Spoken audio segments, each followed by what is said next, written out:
Parce que nous sommes fatigués aussi de vous entendre seulement sur les réseaux sociaux. Ouais. Ils sont venus nous abreuver. Je vous remercie. Et quand vous venez comme ça nous visiter, nous avons foi et nous croyons en ce combat. C'est pour ça que je suis venu et c'est pour cela que je vous remercie. Seulement, comme vous l'avez dit, il y a une seule préoccupation. En tant qu'émigré, si demain, parce que je suis sûr que le PPAPI va avoir le pouvoir, parce que Bernard Audin, le français, il a dit. Il dit qu'il faut que Gbagbo revienne. Et il va revenir pour mettre une note de démocratie dans la Côte d'Ivoire. Parce qu'en Côte d'Ivoire, il fut le père de la démocratie. Et il reste le père de la démocratie. Donc je n'ai peur de rien aussi. Mais seulement, demain, si vous prenez le pouvoir, ou bien si on prend le pouvoir, en tant qu'immigré, on a ennui. Cette histoire de l'âge des véhicules au port autonome, qu'est-ce que vous proposez aux aventuriers? C'est toute ma question. Je comprends pourquoi vous avez la même cravate que moi. Merci. Nous allons poursuivre. Je ne sais pas pourquoi quand je parle, vous riez. Depuis qu'il y a une dame ici qui m'a dit qu'elle est demoiselle, moi j'ai changé. Nous allons poursuivre, mesdames et messieurs, pour tous ceux qui viennent de nous prendre en marche. Je rappelle que nous sommes dans cette localité italienne qui se nomme Firenze et nous sommes à la cérémonie d'investiture du secrétaire général de la section de la dite localité. Je vais parler du PPACI. Pour cette cérémonie, il a effectué le déplacement depuis Abidjan.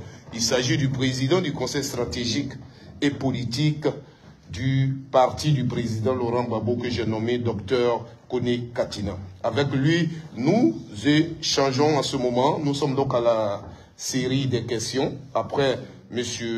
Clément, nous allons donner la parole à M. Cyprien. Merci. Moi, je m'appelle Cyprien, je suis du Bénin. Je remercie Monsieur le ministre et toute sa suite pour le brillant exposé. Il faut laisser. Et ma préoccupation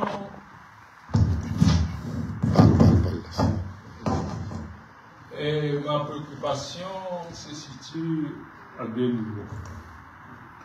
Et durant votre exposé, vous avez parlé de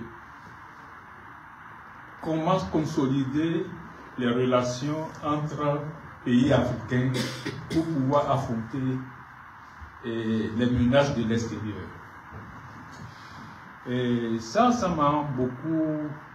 Ça fait partie de mes préoccupations habituelles lorsque l'occasion m'est souvent permis de parler sur les réseaux sociaux ou dans certains groupes WhatsApp que nous partageons.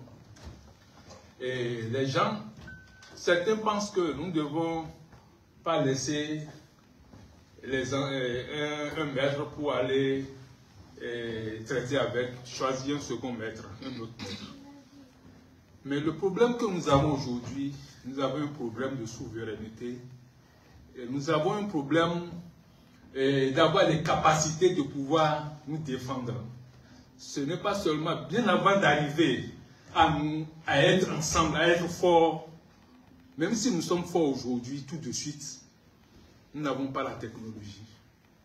Pour avoir la technologie et aller au même niveau, avoir les mêmes instruments pour combattre ceux qui nous agressent de l'extérieur, il faut que nous ayons quand même la possibilité de sceller des alliances. Et je ne sais pas s'il faut aller dans le sens où certains disent que non, il ne faut pas aller avec la Russie, mais aujourd'hui, c'est le seul qui est en mesure de donner même les simples lunettes de vision nocturne. Les armes que nos soi-disant protecteurs français et américains, tout ça là, disent que non, ce sont des armes létales et nous laissent faire des batailles avec des terroristes qui sont plus armés que nos armées. comment pouvons-nous arriver à combattre nos terroristes, libérer nos villages qui sont agressés sans avoir les moyens qu'il faut. Donc, moi je pense que le débat n'est pas un débat qui se finit en 2 jours, mais nous devons quand même mûrir les réflexions dans ce sens et pouvoir trouver une solution qui est la nôtre, tout en voyant aussi la possibilité, ce n'est pas la possibilité, nous n'avons pas le choix d'être ensemble pour être forts. Aujourd'hui, le cas de l'AES nous renseigne beaucoup. Si ces 3 États ne s'étaient pas mis ensemble, la CEDEAO aurait déjà eu raison de Tiani et de tous les autres. Donc ça, c'est la preuve que nous devons être ensemble. Et je ne vais pas trop monopoliser la parole. Merci. Alors, merci. Nous allons permettre à la dernière personne qui a donc une dame de poser sa préoccupation à notre hôte. À vous, madame. Mademoiselle. Bonsoir, monsieur le ministre. Je vous dis merci pour votre exposé. Vous nous avez informé. Et il y a plein de choses qu'on ne savait pas. Et on a été instruit. Par rapport à ça aussi, je voulais aussi demander, par rapport à l'inscription du nom du président Laurent Gbagbo sur la liste, quelles sont les démarches qui sont prises? Est-ce qu'il y a encore du temps? Parce que moi, aujourd'hui, j'ai demandé, on m'a dit que le nom n'était pas encore inscrit, parce que j'avais entendu déjà qu'on avait déjà rectifié. Mais ce soir, j'ai appris que le nom n'est pas encore sur la liste. Est-ce qu'il y a encore du temps? Et ma deuxième question, c'est concernant les inscriptions, les révisions de la liste électorale. Est-ce que vous avez des informations si c'est arrêté ou ça continue et comment les gens sont mobilisés pour aller se réinscrire? Parce que les gens ne sont pas informés. Ça, c'est ma seconde préoccupation. Et il y a aussi beaucoup de personnes qui sont découragées. Donc, qu'est-ce que vous faites pour pouvoir remobiliser les gens, les militants, pour revenir, hein? Parce qu'il ne faut pas qu'on se cache. Il y a plein de personnes qui... C'est un peu compliqué. Donc, qu'est-ce qui est fait pour remobiliser les gens? Donc, je vous remercie. Ce sont mes 3 questions. Merci. Merci. C'était donc la dernière personne, mademoiselle Zigré. On va permettre donc, monsieur le ministre, de répondre aux différentes préoccupations. Merci beaucoup, cher ami, et merci aux intervenants. Monsieur Chabi, oui, voyez-vous, quand c'est l'histoire des guerres mondiales, elle commence toujours comme ça. Elle commence toujours par un fait. Les gens font comme si ça ne les intéresse pas, et puis après ça prend des proportions incontrôlées. On nous a appris que la guerre de 14-18 est partie de la mort d'un prince. Bon, on a tué un prince quelque part. La guerre de 14-18, on dit qu'elle est née de l'invasion à la fois de la Tchécoslovaquie et de la Pologne par Hitler.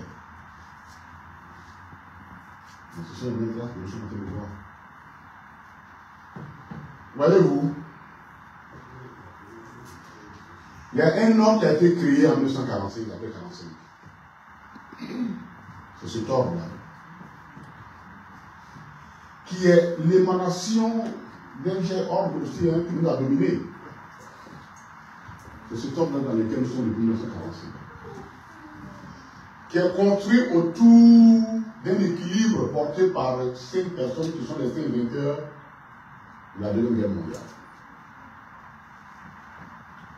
Ils ont tous donné chacun une arme atomique. Et ils interviennent aux autres dans la Ouane. Parce qu'ils sont proclamés gendarmes. Et dedans, il y a 2 qui disputent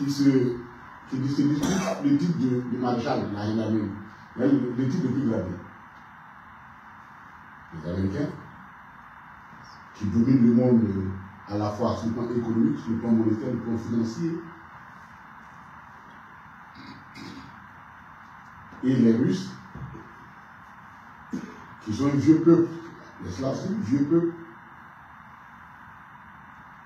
qui n'a pas connu les conquêtes coloniales, mais c'est un grand peuple, qui n'a jamais accepté la suprématie de notre peuple. Ça, il faut que vous connaissiez l'histoire de ce peuple. Qu'est-ce qui se passe? Comme le président Laurent Gbagbo l'a dit, et je dis à mes amis toujours de Soudan, il dit, comprenez que quand vous analysez la guerre en Ukraine, vous l'analysez sous l'angle de l'intérêt des Occidentaux. Les Russes et les Chinois, ils l'analysent en tenant compte de leur intérêt. Mais nous, les Africains, permettez-nous aussi que nous analysions cette guerre-là dans notre intérêt, mais pas forcément dans votre intérêt à vous. Nous, notre intérêt, il faut que cette guerre s'arrête. Parce que comme on dit chez nous, à mesure où on fait, on rappelle, nous aussi ne va pas là-bas. À mesure où on rappelle, tu sais jamais où ça va se passer. Cette guerre a bouleversé beaucoup en Afrique. Donc quand vous donnez les armes à l'Ukraine, c'est parce que vous voulez que la guerre continue, pour que vous ne soyez pas envahis parce que vous avez peur, de la Russie qui soit à votre porte. Les Américains ne veulent pas que la guerre s'arrête parce qu'ils tiennent à leur ordre de 1945. Mais nous, l'ordre de 1945, c'est pas ce qui nous arrange. Il ne nous arrange pas. Puisque c'est vrai qu'il nous a facilité la tâche pour aller à la session d'indépendance, mais après tout ça s'est regroupé pour nous exproprier. Donc ce truc-là ne nous arrange pas. Donc comprenez quand nous prenons position pour que cette guerre s'arrête,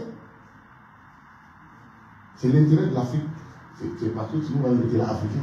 Bon, donc on ne peut pas continuer de lire les événements du monde à travers vos intérêts. Nous aussi, il faut que nous ayons nos intérêts. Alors qu'est-ce qui se passe? Le monde que vous voyez là, c'est la confession catholique qui dit le monde visible et le monde invisible. Mais en politique, le monde invisible, c'est le monde le plus dangereux.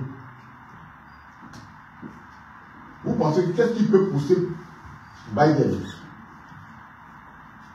qui pendant 4 ans, 3 ans, 2 ans a refusé qu'on utilise les armes, les bombardements sur le territoire, et que c'est au moment où lui s'en va, il autorise ça. Parce que ce sont les forces nocturnes qui disent qu'il faut faire ça dans le parti. Mais quand vous envoyez des missiles dans un pays qui a